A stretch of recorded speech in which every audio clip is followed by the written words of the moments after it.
But we're going to begin in Job chapter 23 with just one verse, and that is verse number 10. But he knoweth the way that I take. When he hath tried me, I shall come forth as, what's that word? As gold. It's interesting, isn't it? Don't you think that he would say, I shall come forth as gold?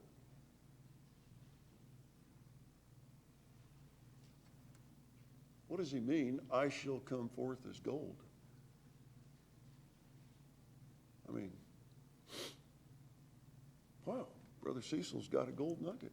Sure enough, he does. I got excited.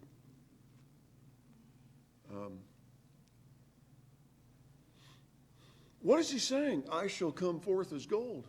What is Job saying? He didn't say, I shall come forth as... I mean, there's a lot of things he could have said. Of course, what he's saying by inspiration. He's saying what God has inspired him to say. But then why does God inspire Job to say gold? I shall come forth as gold. Have you ever gone looking for gold, brother?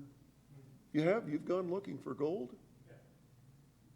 Rick, have you gone looking for gold? Oh, yeah. You've gone looking for gold. Have you gone looking for gold? Have you folks gone looking for gold? Norma, have you gone looking for gold? You've gone looking for gold? Louis, how about you? Well, you're behind times, brother. You better get with it.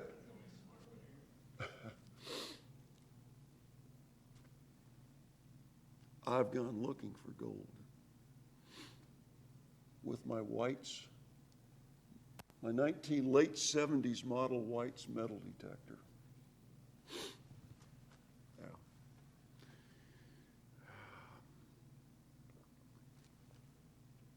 Why did you go looking for gold? Why? What attracted you to go looking for gold? Oh, it's valuable. Valuable? Is it so much the gold as it is what you can do with the gold? Which is it? Oh, it's what you can do with it.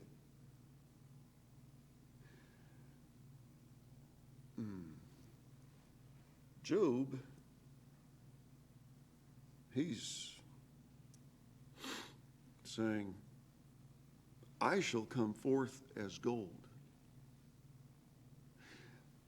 I think I heard you just say you'd like to find gold because of what you can do with the gold. Why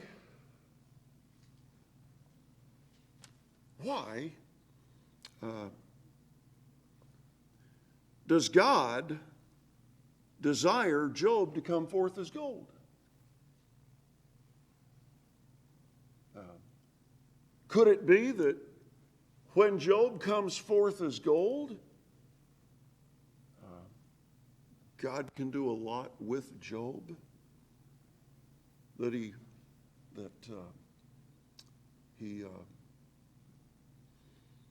wasn't happening with Job before he came forth as gold?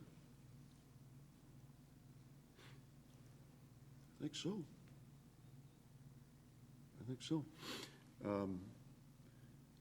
Did you notice in verse number 10, when he, that is to say, when God hath tried me. So, this word tried, that's an interesting word. And, as you go to your Hebrew and you do your word study, the Hebrew word is saraf. Saraf. Do you know what the word tried means in the Hebrew language? It means to smelt. Do you ever hear that word smelt? It means to refine. means it also means goldsmith. It's what a goldsmith does. Some other words that are definitive of this word tried, refine, test, purge away, purify, but it means to melt. It means to melt.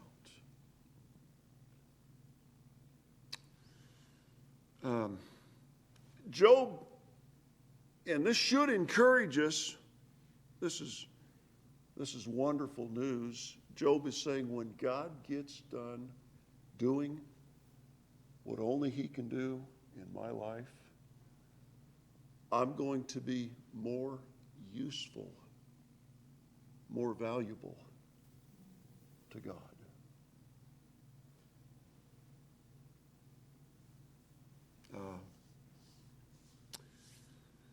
What's involved in the process of smelting gold?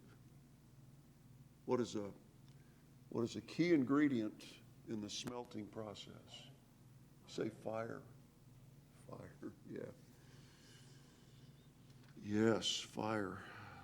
Oh, wow.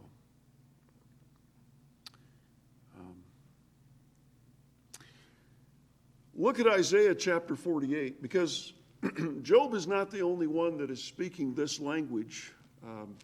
So he's not the only one who understands, and I know we kind of all get, well, we certainly can get, right? Who among us here wants to go through trials? So I'm asking God to send trials my way. I'm praying, God, send me trials.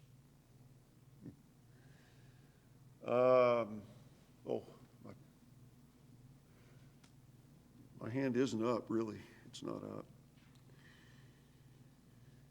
But whether my hand is up or whether your hand is up or you hold your hand down,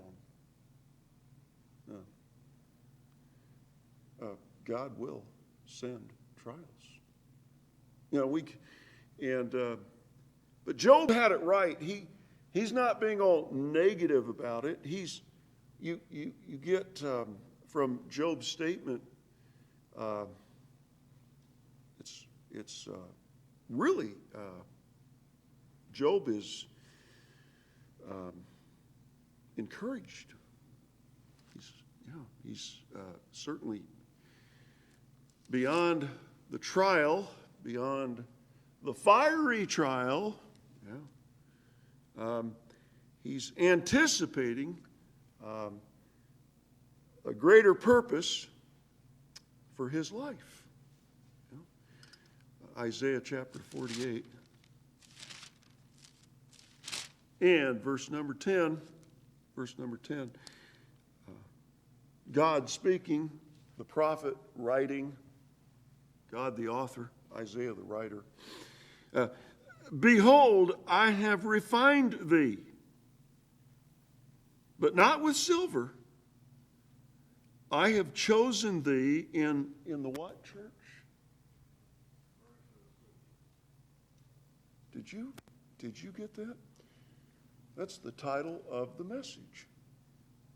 Furnace of affliction. Yeah. So, boy, it certainly puts a perspective on the trials, the troubles, the afflictions. What is God doing? He's refining. He's purifying. He's smelting. You know why Job was encouraged? Job understood this timeless principle. God had a great purpose, a great plan, a great use And so, for Job, and you remember what Job's wife told her husband to do? Yeah.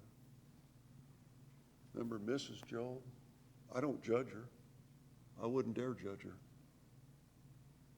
The dear woman of God just lost 10 children all at once.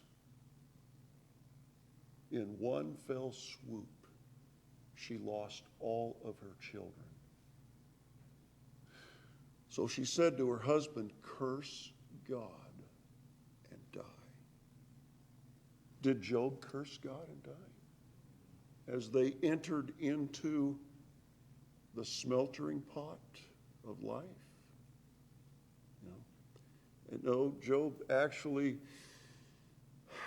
gave his wife a loving rebuke, and he said, should we behave like the lost people, the foolish people?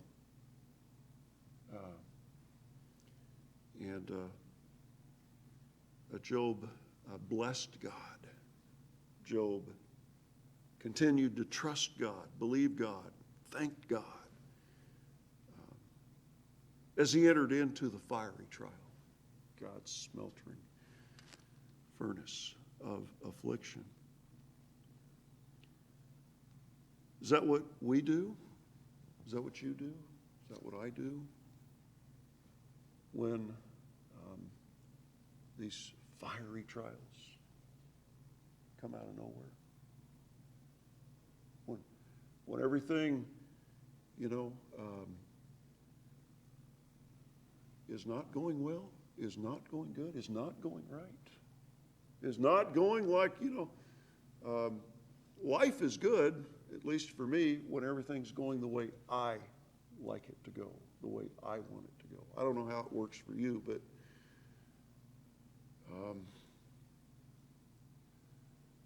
sometimes God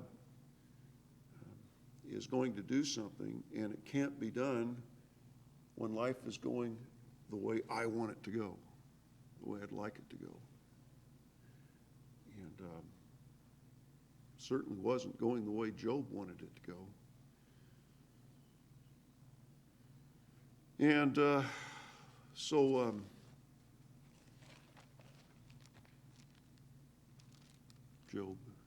Job chapter 1, you can take a look just maybe at a couple of verses here. So Job just lost all of his children, all of his worldly goods, all of his fortune, gone, just like that.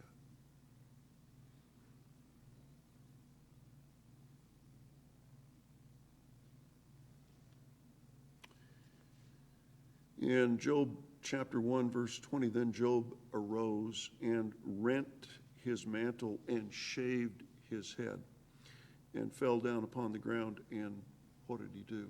In the immediate aftermath of losing everything, what did Job do? Do you see it? He worshiped. He worshiped. This is a very bad day for Job. He's just entered the smeltering pot. He's just lost everything. And by the way, Job lost everything before the day was ended. Is such a thing possible? Is it possible to lose everything before the day is done? Job did. Everything can be going along wonderfully, famously, and before the day is done, Job lost everything. And what did he do? He worshiped. In verse 21, and said, naked came I out of my mother's womb, and naked shall I return thither. Do you know what Job just said? As he entered God's smeltering pot, God's furnace of fire. Do you realize what God just said? What Job just said? And it really is marvelous. It's wonderful. despite the fact he was the richest man in that region of the world at that time, when he was. When Job said, naked came I out of my mother's womb, and naked I shall return thither, you know what Job just said? Job said, and it's for us to hear, life is not about me. Life is not about things. Life is not about money. Life is about him. Life is about him. You know what else he said? Everything that I possess belongs to who? And don't forget that, church. The Lord giveth, and the Lord taketh away. Blessed be the name of the Lord. Boy, Job says a lot in that statement. The Lord gave, and the Lord hath taken away, because it all belongs to God. It's all his. It's not mine. It's not yours. It's his. Blessed be the name of the Lord. Verse 22, in all this, Job sinned not, nor charged God foolishly.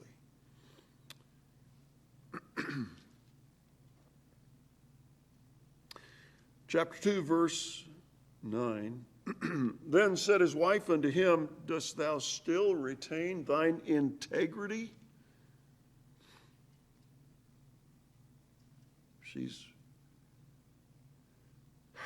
Evidently she's had all she could take. I wouldn't dare judge her.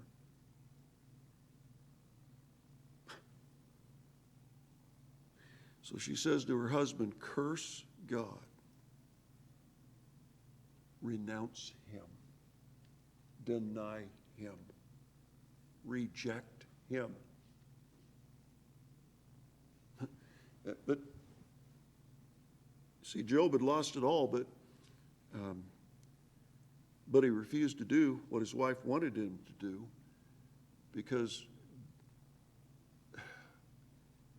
Job understood ownership, and Job understood what life is truly all about. It's about him.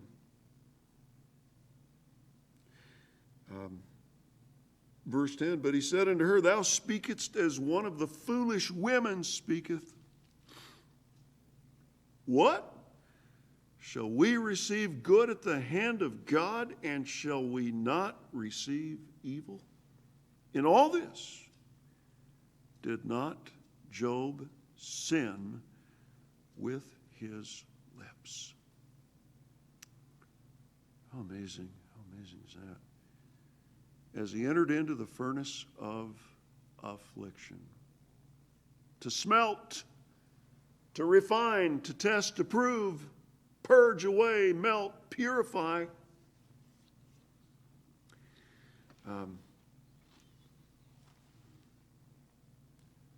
I have chosen thee in the furnace of affliction.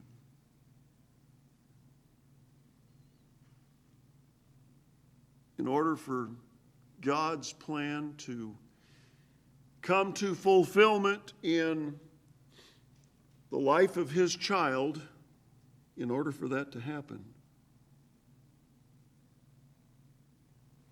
God says through Isaiah, there's going to be a furnace of affliction. And it's while in the furnace of affliction, God says, I have refined thee. What does that mean, refined thee, as it pertains to gold? If you have a refining process, concerning gold, what's happening? Getting the impurity out.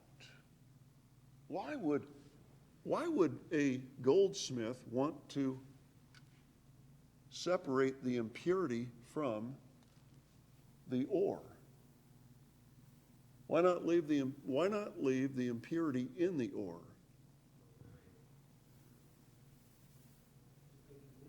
You know, and have you noticed there's a key word that precedes the word gold, and even the word silver.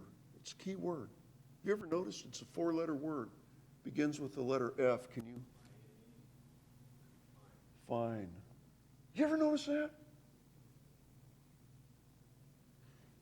And because the ore, is that the right word for gold and silver? Ore? O-R-E? When it's got impurity, okay. But it becomes fine. Wow.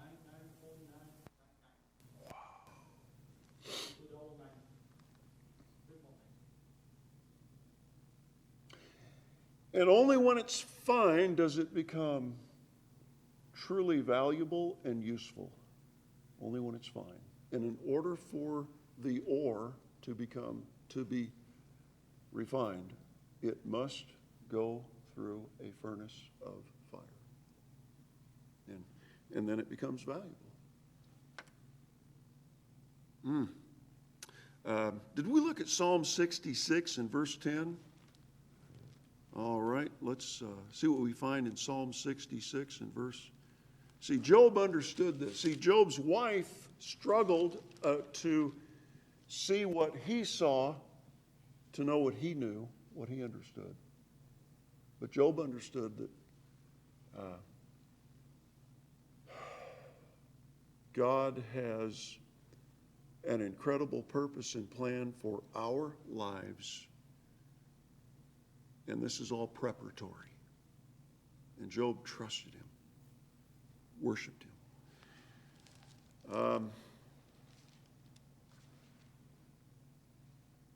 One thing we know about Job, don't we? Don't we know this about Job? Because of his spirit, his attitude in the aftermath of everything he lost, what may be known about Job?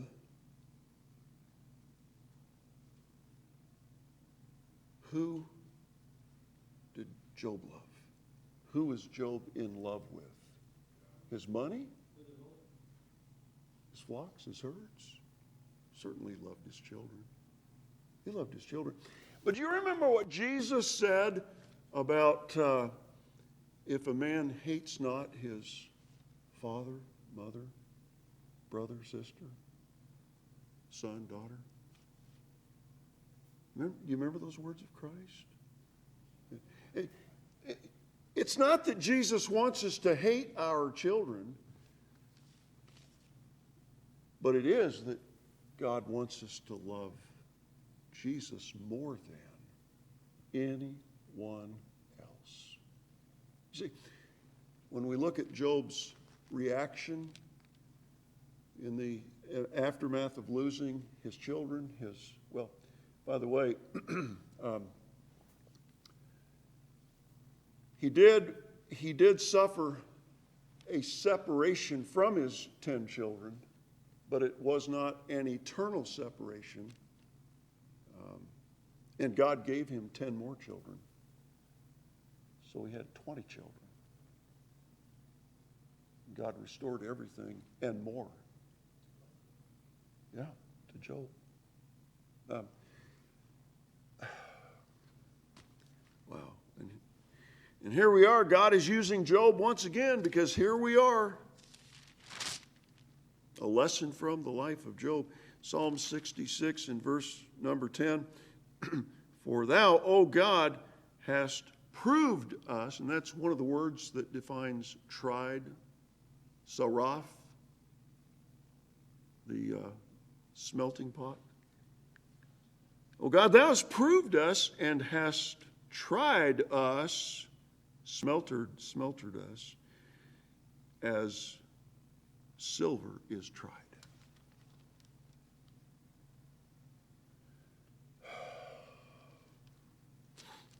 And Job passed the test. He sure did.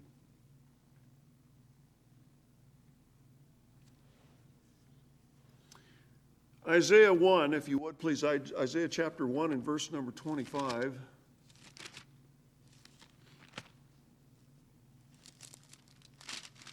You know, I guess Job could have thought, well, that's it. It's over. I'm done. I'm finished. I'm through. That's it. But you know what Job realized? That wasn't it. The fact is, for Job and Mrs. Job, that was just the real beginning into God's great purpose and plan for their lives. Isaiah chapter 1 and verse number 25. This is God. This is who He is. This is what He does. And I hope you are encouraged. It's all good. Anything God does is good.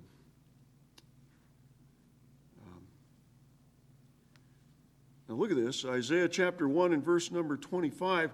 And I will turn my hand upon thee and purely purge away thy what? See the word dross? You know what the word dross means? All. Well, it's all that is not of eternal worth and value. God says, I'll clean your life to His child, to His children. I'll purge it. Key word, purge it. Purge away thy dross, and take away all thy what? Did you see that word tin? You ever heard the expression that person is tinny? All these old sayings. Tin is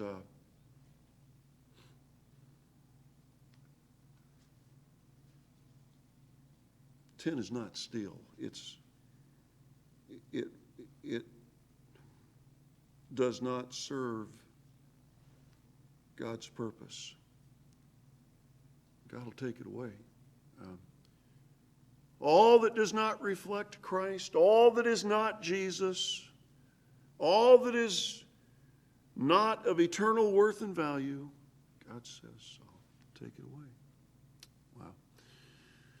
Boy, the furnace of affliction here. God at work. It's God at work.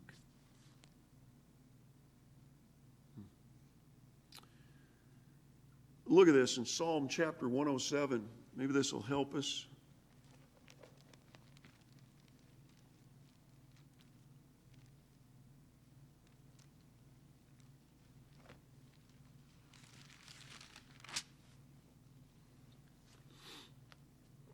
And that's Psalm 107. And if you would drop down to verse 17.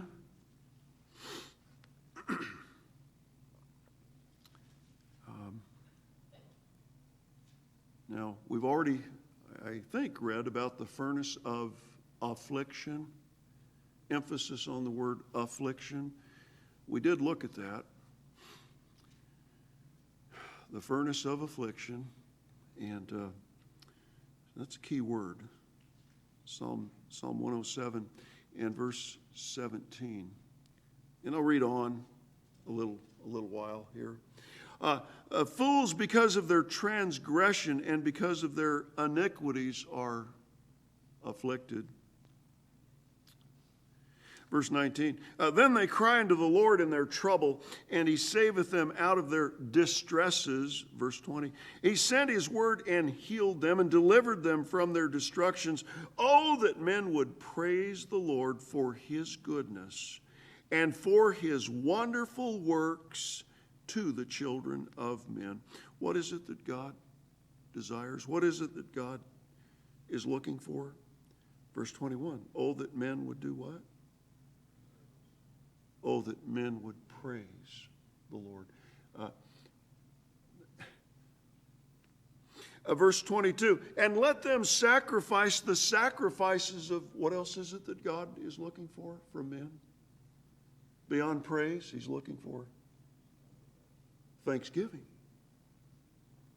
Verse 22, and let them sacrifice the sacrifices of thanksgiving. And thirdly, what else is it that God is looking for that defines a refined life? And declare what? His works. With, not just declare His works, but declare His works with what? Rejoicing. Do you realize there is so much that impedes these activities in our lives? And do you know what God does to remove all of that? So then this will be the result. He burns it out. He gets it out of the way. And really the essence of what God is doing is He's removing self. He's getting self out of His way. Do you know what keeps us, what hinders us? And it is what God hates most. Do you know what it is that keeps us from praising Him, thanking Him, declaring His works with rejoicing? Do you know what gets in the way of all that as it concerns me and you? Yes, sir, thank you for that. I'll say amen to that. And what letter is at the center of the word pride? It's I. And that's why Paul said, I am. When God got finished with Paul, when God was finished with Paul, Paul went for 3 years to the backside of the desert for God to do business with Paul. When God got finished with Paul, Paul said, I am what? What happened to Paul's ego? What happened to Paul's I factor?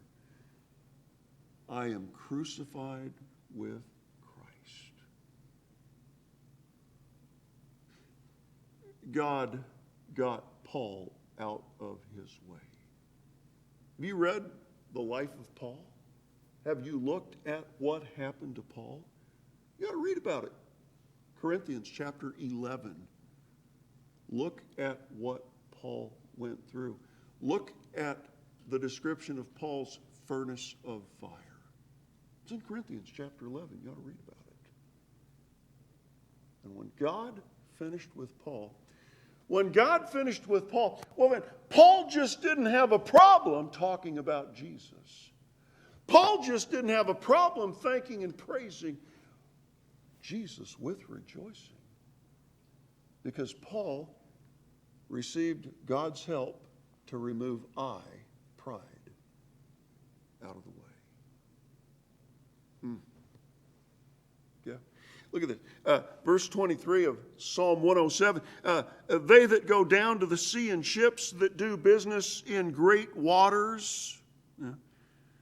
These see the works of the Lord and His wonders in the deep. For He commandeth and raiseth the stormy wind, which lifteth up the waves thereof. They mount up to the heaven. They go down again to the depths. Their soul is what? What happens to their soul? See the word? 26. Their soul is what? Verse 26. Say it out loud, please. Their soul is what? Their soul is melted.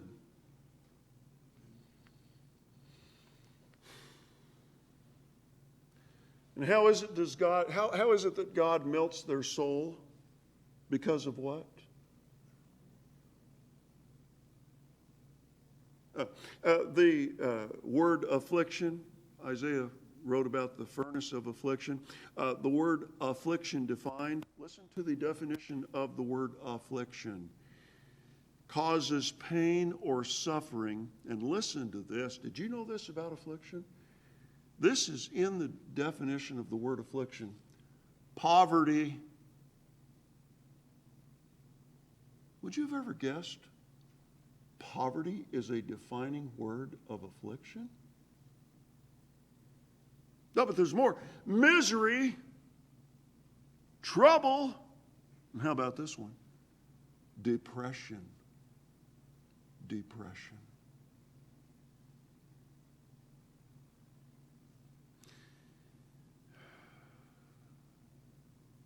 Abasement and humbled.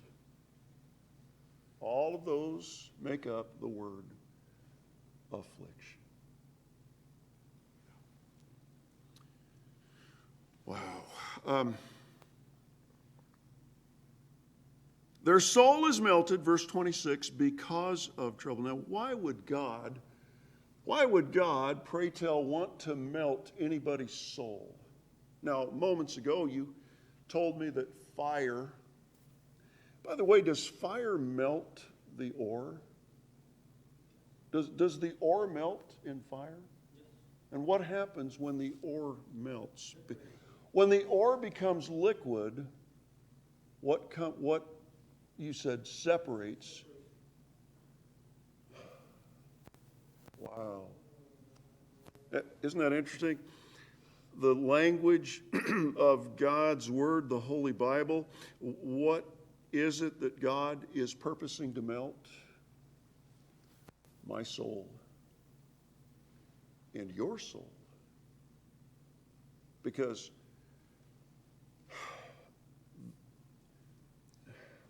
there are impurities, and they need to separate. They need to separate.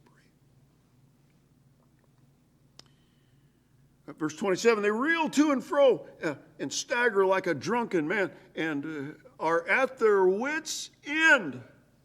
Do you know what place God wants to bring every child of His to? Have you ever been there? Do you know where God wants to bring every child of His? Did you get that? Did you see it? At their wits' end. Have you ever heard of, I've reached the end of my rope? Do you know, they say the only time a person will truly look to God is when they've reached such a condition. And until they do you know where they'll look? Not to God. Until they reach their wits' end, do you know who they'll look to? They'll keep looking to self. But do you know where God wants them to look? To Him. And so God will melt the soul to bring them to their, how does God say it? To bring them to their wits' end, to where they'll finally turn to Him. It's all there. It's all there. So what do? Verse 28 tells us what they do when they finally come to the end of themselves. Then they cry unto the Lord, and in their what? In their trouble. And when they cry to the Lord in their trouble, what does God then do? He bringeth them out of their what? Distresses. And do you know when God lifts His child out of the furnace of affliction? Well, he tells us right here, verse 29. When they come to their wits' end, they reach the end of themselves, and then they reach for God. That's when He maketh the storm a calm. That's when the trial is over.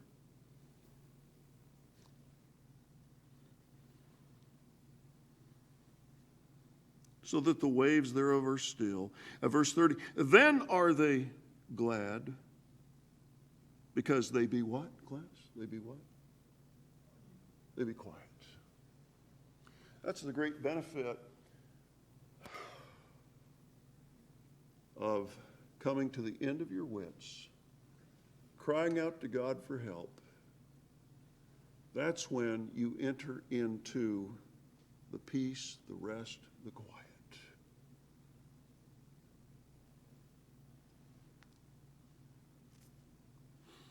I don't know how long, I don't know when that'll happen.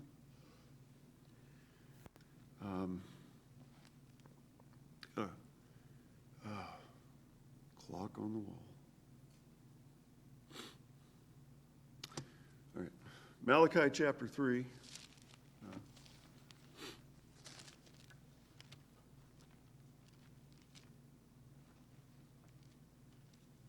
Are you there yet? Have you arrived?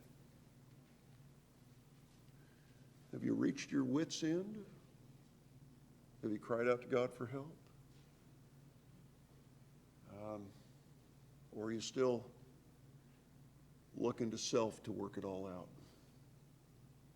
Yeah? It's between you and God. I don't know how long it'll take. But I know this, when you finally do reach your wits' end and you reach out to God, well, you have arrived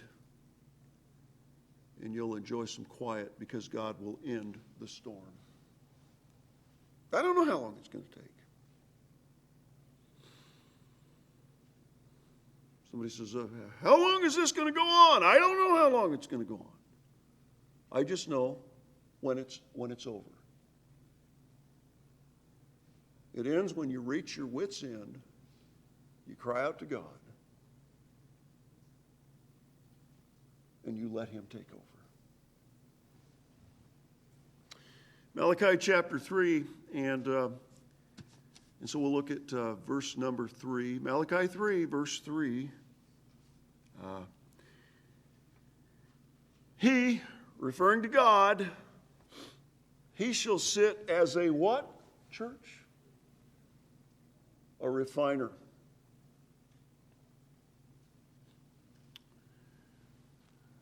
Remember the refiner's fire? He shall sit as a refiner. And what is he doing? He's purifier. He's purifying. And his purpose, and purge them. You know, this all has to do with the smelter. And purge them. Purify, purge, and purge them as gold and silver, that they may offer unto the Lord an offering in what spiritual condition? In righteousness. God wants us to do business with him on the basis of righteousness.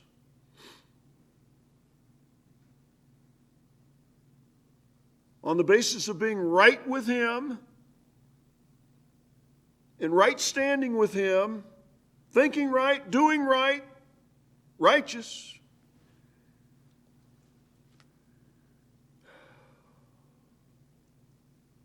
And so he's refining. The refiner, I'm told, back in the day, would, what is it called? They run it over the top of the smeltering pot. And it's a tool that, is it a sifter? Is that the right word? A skimmer? A skimmer? They run that over the top and to remove. And they'll keep doing that until there's just no more impurities to remove. Do you know when they stop? Is it skimming? Is that what it's called? Skimming the surface? Do you know when they stop skimming the surface of all of the impurities? When there's no more impurities. And I'm told in the old days, when the refiner could look into the molten gold or silver. Is that the right word, molten? Oh, you can tell I haven't found enough gold to know what I'm doing with gold or silver, either one, amen? So I'm a bit clueless here.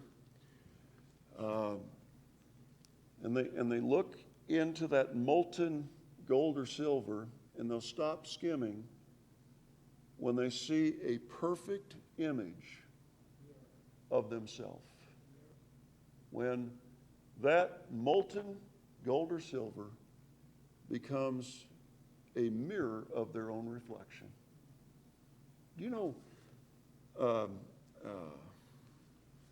according to Romans chapter 8, and it will have to be done. Aren't you glad I fixed that clock on the wall? That battery may just disappear again, Brother Cecil.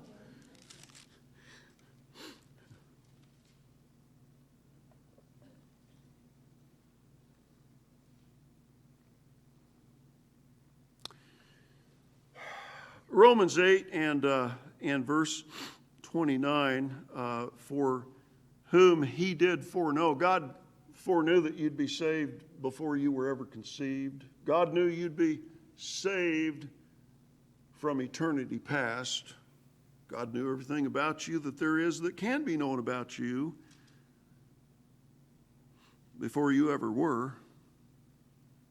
God knew that you would repent and accept Jesus Christ as your personal Savior. God knew that. That's foreknowledge of God.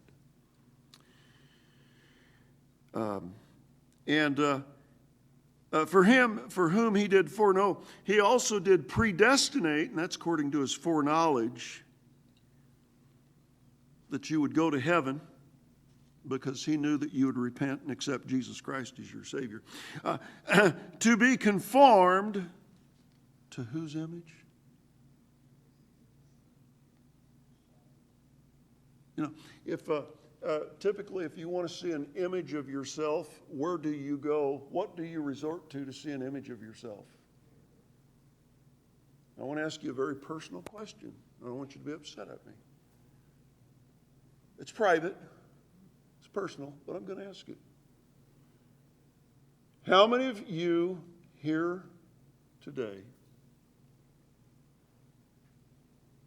have taken a look at yourself in a mirror? Now, be honest. How many of you here right now have taken a look at yourself in the mirror? I looked in the mirror today at least one time. Anybody? Am I the only one that looks in a mirror? Are you kidding me? You looked in a mirror? Did you look in a mirror? You looked in a mirror? You looked in a mirror? You boys, did you look in a mirror? You looked in a mirror?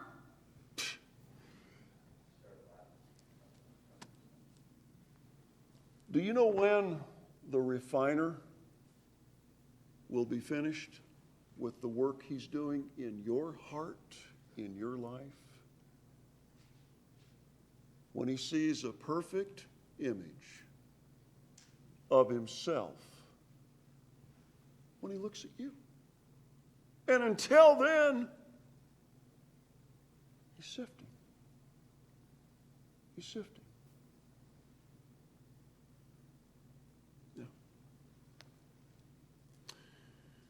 Now, I know how Job reacted to all of this. What I don't know, and I guess I don't need to know. And what you don't know about me is, how do I react to the refiner's fire? How are you reacting to the refiner's fire? Really, all that matters is God knows.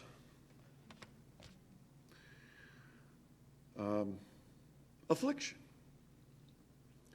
The furnace of affliction. Isaiah 48, verse 10. The furnace of affliction. Affliction defined, causes pain.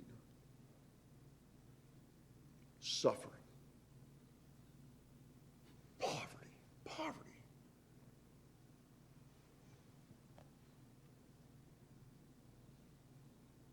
Misery. Trouble. Depression. Affliction. Father,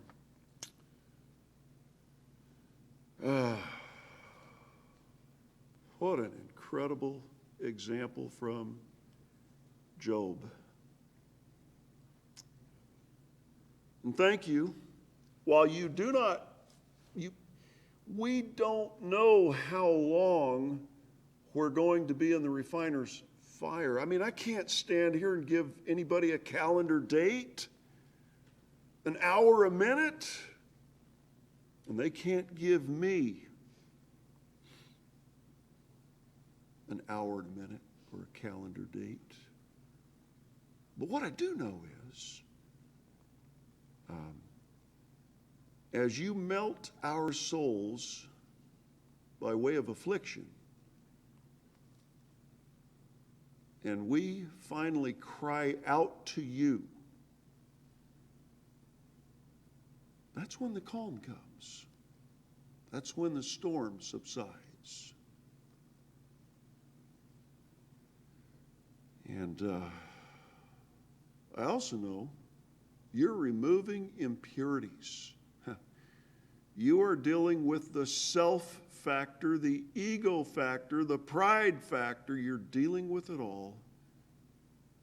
And all of that, the old man, the sin nature, all of that we received from Adam. And it's all got to be burned out when we come to Christ. Thank you. Lord, I know Job understood that you were preparing him for a still greater work and service. I hope we understand that. And I most assuredly hope that we'll not consider this to be, well, just another doom or gloom message. This is one of the greatest, most positive truths in all of God's Word. And I hope we'll be blessed by it, because that's what you intend.